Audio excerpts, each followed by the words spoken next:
सरकारी अस्पतालों में क्या सहूलियात का हाल है।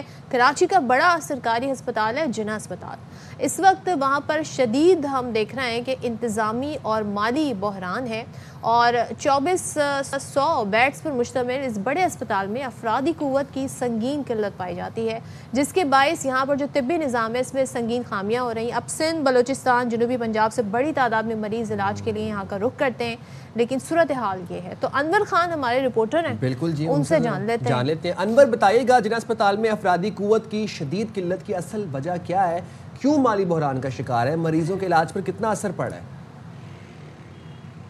जी देखिए, इस वक्त जिन्ना पोस्ट ग्रेजुएट मेडिकल सेंटर के अंदर 30 शोबाजात हैं, यानी 30 वार्डें और 24 बेड पर मुश्तमिल ये पाकिस्तान का सबसे बड़ा सरकारी अस्पताल है। इस वक्त बजा तौर पर यह कहा जा सकता है ये इंतज़ामी एतबार से और इसके साथ साथ मरीज़ों को सहूलत फराहम करने के एतबार से इंतहाई फुक़दान की सूरत हाल यहाँ पर नज़र आती है।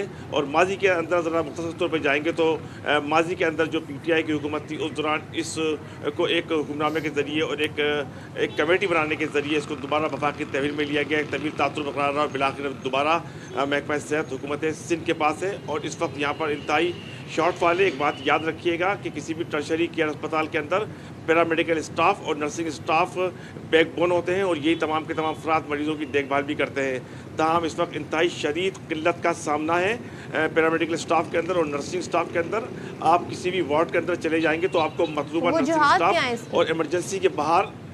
इसकी बुनियादी वजूहत यह है कि इस वक्त महकमा सेहत हुकूमत सिंध की जानिब से मेडिकल अफसरान फराहम किए जा चुके हैं और इसके साथ साथ जिन्ना सिंध मेडिकल यूनिवर्सिटी की जानिब से कुछ फैकल्टी दी गई है। अलबत्ता फैकल्टी की भी शदीद किल्लत है। जिन्ना सिंध मेडिकल यूनिवर्सिटी और जिन्ना अस्पताल के दरमियान भी एक सर्द जंग रही और इसके साथ साथ बुनियादी तौर पर अगर बात की जाएगी तकर्रुरियों की तो तकर्रुरियों के हवाले से अभी ताहाल सूरत हाल इल्तिबा का शिकार है।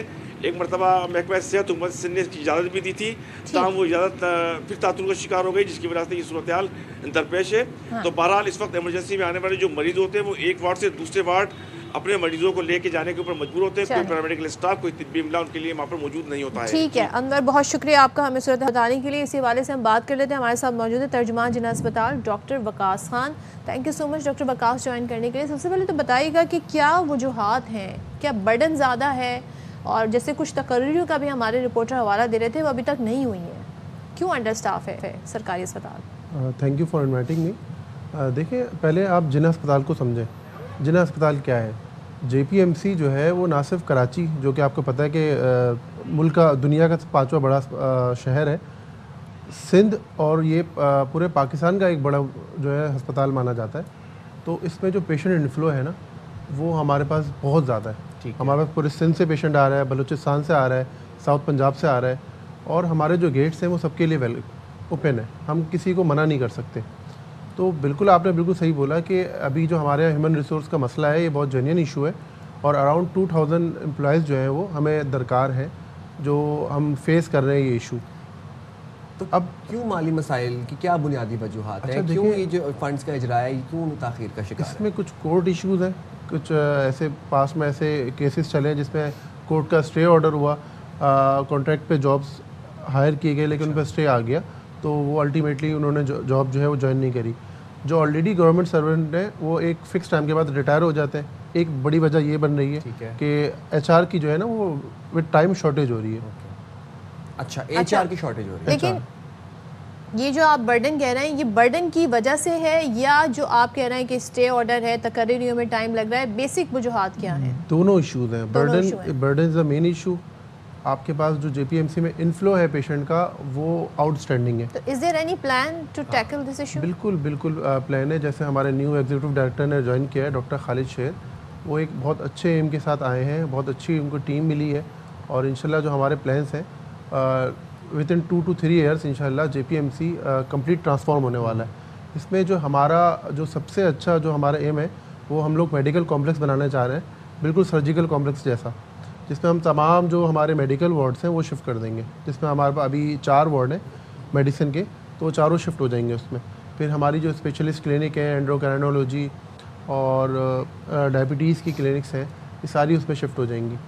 फिर इसी तर्ज में हम एक ट्रॉमा सेंटर बनाने वाले हैं। जो हमारे इमरजेंसी में इशू था, जैसा आपने अभी क्वेश्चन रेस किया कि जो इमरजेंसी के पेशेंट सफ़र करते हैं, तो जो हमारा ट्रायल सिस्टम है और हम पूरा एक इमरजेंसी कॉम्प्लेक्स बनाना चाह रहे हैं, वहाँ पे जो है ना हमारा पूरा इमरजेंसी शिफ्ट हो जाएगी, जिसमें 24/7 ट्रॉमा सर्जरीज होंगी, वेस्कुलर सर्जरीज होंगी, प्लास्टिक सर्जरीज होंगी and state of the art जो है ना हेल्थ केयर इंशाल्लाह अवेलेबल होगा। एक चीज़ जो है ना वो तमाम सरकारी अस्पतालों में कॉमन है, वो ये है कि 2 बजे के बाद डॉक्टर आपको वार्ड में नहीं मिलता, वो आपको अपने रूम में मिलते हैं और उस रूम तक हर जो पेशेंट है उसकी एक्सेस नहीं है, वो बाहर जो पीएन खड़ा होता है वही आपको भगा देते हैं वहाँ से। इसके लिए वो इकदाम किए जा रहे हैं। अच्छा देखिए, कॉल सिस्टम होता है डॉक्टर्स का ना, एक डॉक्टर फिक्स कॉल पे होता है, 36 आवर्स कॉल होती हैं, तो जाहिर सी बात है जब वो मॉर्निंग में 8 AM पे रिपोर्ट कर रहा है तो उसको बीच में ब्रेक भी चाहिए होता है, तो बीच में ब्रेक के लिए होता है। उसके लिए हमने ये किया है कि लाजमी एक डॉक्टर ऑन फ्लोर होता है, तो इसमें हमने क्या किया है कि ड्यूटीज़ डिवाइड की हुई हैं कि अगर एक डॉक्टर रेस्ट पे जाएगा तो दूसरा डॉक्टर उसको कवर कर लेगा एनी टाइम। अक्सर बेशतर तो हम देखते हैं सीनियर डॉक्टर्स होते भी नहीं हैं अवेलेबल। देखिए सीनियर डॉक्टर्स और एक पूरा सिस्टम है कि जो कंसल्टेंट्स होते हैं उनका राउंड होता है, टाइमली राउंड होता है, फिर कंसल्टेंट्स के नीचे रजिस्ट्रार्स होते हैं, रजिस्ट्रार्स के नीचे सीनियर पीजीज होते हैं जिसको हम ग्रुप GL कहते हैं, फिर पोस्ट ग्रेजुएट्स होते हैं, हाउस ऑफिसर्स होते हैं, स्टूडेंट्स होते हैं, तो एनी टाइम कोई ना कोई डॉक्टर ऑन फ्लोर लाजमी मौजूद होता है। अच्छा, तो इस सारे सिनेरियो में सिंध गवर्नमेंट या महकमा सेहत जो है वो क्या किस तरीके से किरदार अदा कर सकता है? देखिए सिंध गवर्नमेंट का JPMC पे बहुत ही अच्छा जो है ना एक रोल है। अभी सिंध गवर्नमेंट ने एक अराउंड 10 बिलियन जो है वो फंड्स रिलीज़ किए हैं, जो मैंने आपको बात करी मेडिकल कॉम्प्लेक्स और एमरजेंसी कॉम्प्लेक्स के लिए, तो एक ये बहुत अच्छा इनका जो है ना इकदाम है। इसके अलावा सिंध गवर्नमेंट ने हमेशा JPMC को प्रायोरिटी दी है हेल्थ केयर में, और इसके अलावा मैं अगर बात करूँ तो पैफ है हमारे पास, पेशेंट एड फाउंडेशन, उसका बहुत अच्छा रोल है। अच्छा ज़रा बस शॉर्टली ये बताइएगा कि JPMC में ICU में कितने बेड्स हैं, कितने मरीजों के आने की गुंजाइश है? अच्छा देखिए, JPMC में इस वक्त 3 ICU काम कर रहे हैं ना। ठीक है। एक मेडिकल ICU है, एक सर्जिकल ICU है और एक चेस्ट ICU है। मेडिकल ICU में अराउंड 8 to 10 बेड फंक्शनल है, चेस्ट ICU में भी अराउंड 6 to 8 बेड फंक्शनल है और सर्जिकल ICU में 8 to 12 बेड फंक्शनल है। ठीक है। अब ये जो कैपेसिटी है हमारे पास ICU बेड्स की, हमारे जो इनफ्लो है पेशेंट की उसके हिसाब से बहुत कम है, ये हम समझते हैं। तो हमारा इन फ्यूचर प्लान है, हम गायनी में एक ICU स्टार्ट करने जा रहे हैं और हम ऑलरेडी जो सर्जिकल ICU में हमारा ICU है उसको हम एक्सटेंड करने जा रहे हैं। लेकिन एक बात बताएं कि वकास साहब, आप बता रहे हैं कि आप पूरे पाकिस्तान से इन्फ्लो आ रहे हैं पेशेंट्स का, बलूचिस्तान से आ रहा है, साउथ पंजाब से आ रहा है, फिर सिंध के आप वेलकम करते हैं। ये मेडिकल चेस्ट और सर्जिकल वार्ड्स के अंदर ICUs के अंदर 6 से 8 बेड की गुंजाइश है, बहुत कम नहीं है? बहुत ज़्यादा कम है। इस चीज़ को हमने मद्देनज़र रखते हुए अभी हमारी सेक्रेटरी हेल्थ से मीटिंग हुई है और हमने डिसाइड किया है कि हम अपने जो ICU है इंटेंसिव केयर को एक्सटेंड करेंगे इंशाल्लाह, जिसमें हमारे पास सर्जिकल ICU में हम 20 to 30 बेड्स तक हम अलॉट करवा रहे हैं और मेडिकल ICU में बेड एक्सटेंड करवा रहे हैं, और हम कोशिश करके इंशाल्लाह ट्रॉमा सेंटर में एक फुल स्पेस जो है वो ICU को इंटेंसिव केयर को प्रोवाइड करेंगे इंशाल्लाह। और ये जो ज़ाहिर है आप लोगों को फिर इस हवाले से बजट भी मिलता है सरकार से, ये सारी ये इसका पूरा एक ऑडिट सिस्टम है कि भाई वो कहाँ एलोकेट हो रहा है। आजकल तो जदीद मशीन्स और क्या क्या कुछ नहीं आ रहा है, ख़ासतौर पे ऐसे इलाज के लिए, कैंसर जैसे इलाज के लिए, उसके मद में कहाँ पे ऑडिट होता है सारा? देखिए प्रॉपर ऑडिट सिस्टम है हमारे यहाँ, जिसमें टीम होती है वो ऑडिट कर रही है, और हमारे जो पेशेंट एड फाउंडेशन है उसका भी एक अच्छा खासा फंड हमारे पास होता है, वो मैनेज कर रही है। जैसे आपने कैंसर के ट्रीटमेंट के बारे में बात करी, तो जो साइबर नाइफ का ट्रीटमेंट हो रहा है जो कि $1000 का ट्रीटमेंट है, फ्री ऑफ कॉस्ट हो रहा है। इसके अलावा जो इन्वेस्टिगेशंस हैं फ्री ऑफ कॉस्ट हो रही है, ट्रीटमेंट में कोई कॉस्ट नहीं है। तो ये सारी चीज़ें जो है ना आपसे बहुत ज़्यादा जो है ना एफर्ट मांगती हैं। ठीक है, बहुत शुक्रिया। थैंक यू डॉक्टर वकास हमारे साथ, बहुत शुक्रिया आपका जी। होपफुली कि ये मसाइल हल हों, और ज़ाहिर है एक बड़ा पब्लिक जो है रुख करती है सरकारी अस्पताल का, तो उनको बेहतर तरीके से केटर किया जाए।